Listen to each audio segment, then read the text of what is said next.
Սելայնակիցներ, մշտապես ասել եմ և հիմա էլ կրկնում եմ, բյուջեն զուտ ֆինանսական և առավել ևս հաշվապահական փաստաթուղթ չէ, այն արտահայտում է կառավարության քաղաքական առաջնահերթությունները և ամրագրում է, թե կառավարությունը որքան գումար է պլանավորում հատկացնել իր ծրագրում նշված խնդիրները լուծելու և նպատակներին հասնելու համար։ Բազմաթիվ անգամներ թե գործընկերներս, թե ես կրկնել ենք, որ կառավարության իրականացված ծրագիրը այսօր բացարձակապես որևէ առնչություն չունի նախընտրական ծրագրի հետ և մեծամասնության կողմից հաստատված կառավարության ծրագրի հետ, առնվազն Արցախի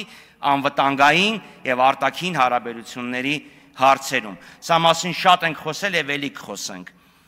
Սակայն նշեմ, որ իշխանությունները չեն կատարել նաև իրենց տնտեսական բլոկի խոստումները։ Իդեպ, պարոն նախարար, համընդհանուր բազային եկամուտի մասին իմ հարցը նրա համար չէ, որ ասեի, տեսեք ինչ լավ եմ հիշում, ինչեր եք խոստացել։ Դա նրա համար է, որ ցույց տամ, որ դուք գիտակցաբար աղճատում եք իրականությունը, ավելի ճիշտ ստում եք, թե ընդդիմություն, թե իշխանություն եղած ժամանակ։ Սա այն դեպքն է, որ կեցությունը չի որոշում գիտակցությունը, եթե անազնվությունը էության մի մաս է։ Ինչևէ, անդրադառնանք այս կառավարության տնտեսական քաղաքականությանը։ Հիշեցնեմ, որ կառավարությունը խոստացել էր գիտելիքահենք և նորարարական տնտեսություն, կառավարության ծրագիր H22։ Հիշեցնեմ, որ 22-23-24 թվականներին մեր տնտեսության առաջատար և ամենաարագ աճող ճյուղը մեծածախ և մանրածախ առևտուր, ավտոմեքենաների և մոտոցիկլետների նորոգումն էր։ Համապատասխանաբար հնա 11.8, 12.7, 13.6%, հիրավի գիտելիքահենք ճյուղ, առնել ծախել կամ դզել փչել։ Մոգական է։ Իդեպ 25 թվականի առաջի կիսամյակում այս նորարար և գիտելիքահենք ճյուղը կազմում էր մեր հնա 14.4%-ը։ 23 թվականին Հայաստանը շախ և մատ հայտարարեց ամբողջ աշխարհին, մեկ տարվա ընթացքում 23.6 անգամ մեծացնելով ոսկերչական արտադրությունը։ Ոսկերչությունը պեռաշկի թխելչի, տիկնայք և պարոնայք, 24 թվականին Հայաստանը սկսեց ոսկի արտահանել, շատ ոսկի, մոտ 10 տոննա, Քլոնդայքն էինք դարձել։ Բայց 24 թվականից ռուս-ուկրաինական երրորդ եռամսյակից են ռուս-ուկրաինական հակամարտությամբ պայմանավորված արտածին բարենպաստ գործոնների ազդեցությունը սկսեց նվազել։ Պատահական չէ, որ 22-23 թվականների համապատասխանաբար 12.6 և 8.7% բարձր աճից հետո 24 թվականին մեր տնտեսական աճը ընդամենը 5.9% էր, իսկ 25 թվականին սպասվում է 5.2% աճ։ Իդեպ նշեմ, որ անցյալ տարի այս օրերին կառավարությունը 25 թվականի համար խոստանում էր 5.6%։ Հիմա 0.4%-ային կետով նվազեցրել են։ 26 թվականի համար կանխատեսվում է 5.4%, 5.4%։ Նախորդ տարի կանխատեսում էիք բյուջեի ուղերձն այ, պարոն Հովհաննիսյան։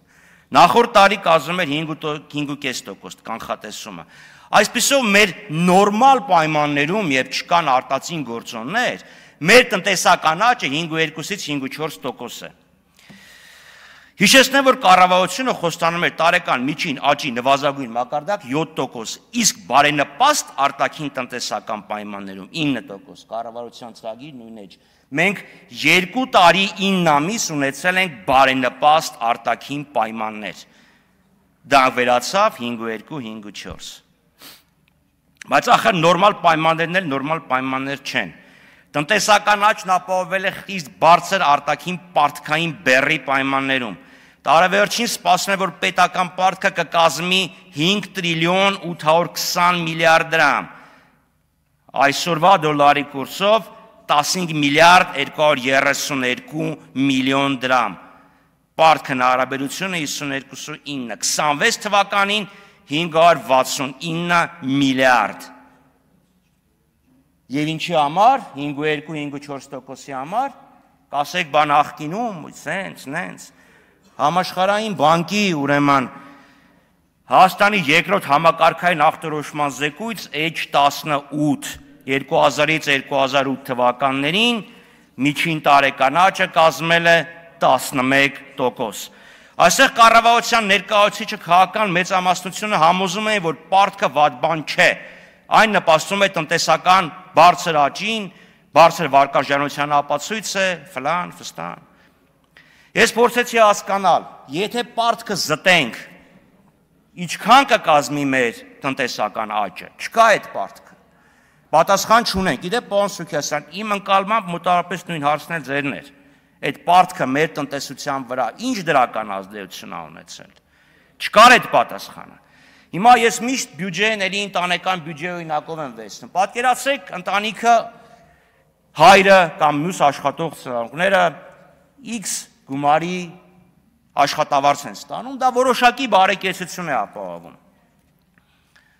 Ավելի լավ սնունդ, մի քիչ ավելի լավ հագուստ, միգուցե ավելի գեղեցիկ կահույք, բայց դա վերցնում է տոկոսով, հետո տոկոս է վերցնում, պարտք է վերցնում։ Պարտք որ վերցնում ես լավ է, ճաշը համեղ է, բայց այդ պարտքը տալու ես, հետ ես տալու, հետ տվածն ավելի շատ, թե այն մի քիչ ավելի լավ ապրելը, որը ապահովել է պարտքի միջոցով։ Չկար այդ պատասխանը։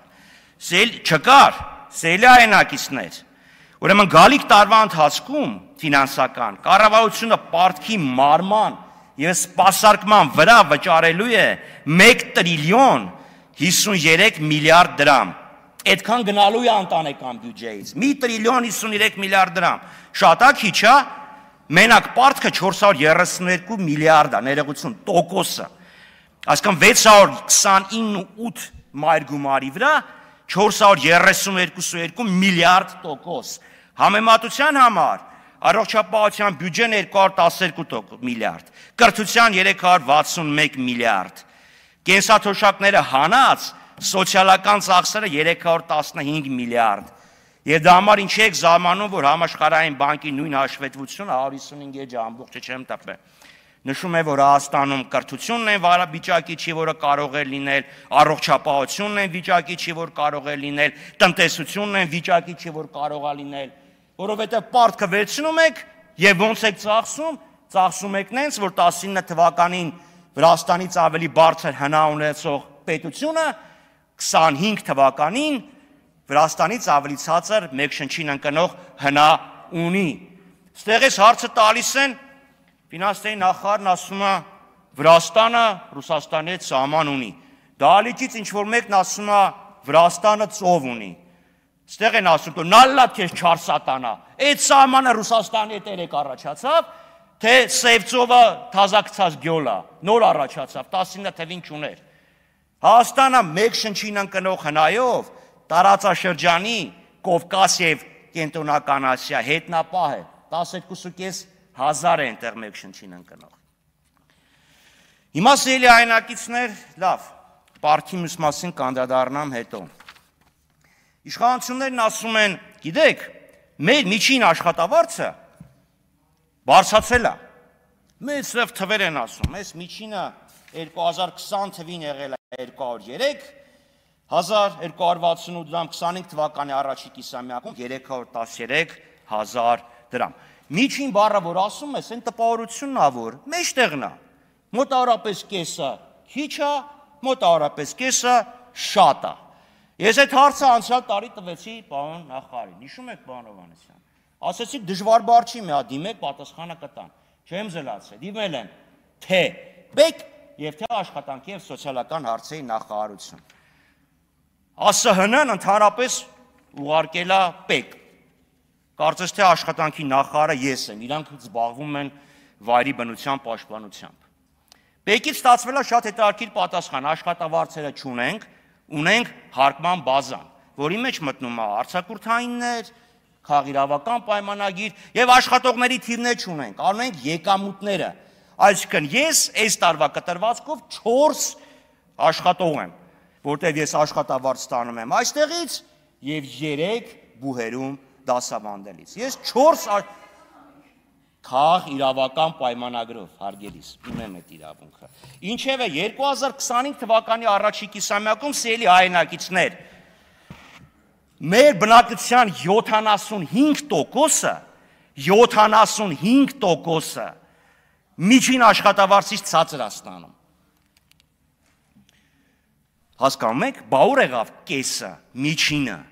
Իշխան կառավարությունը այսօր չունի աշխատավարձի մեդիան արժեքը,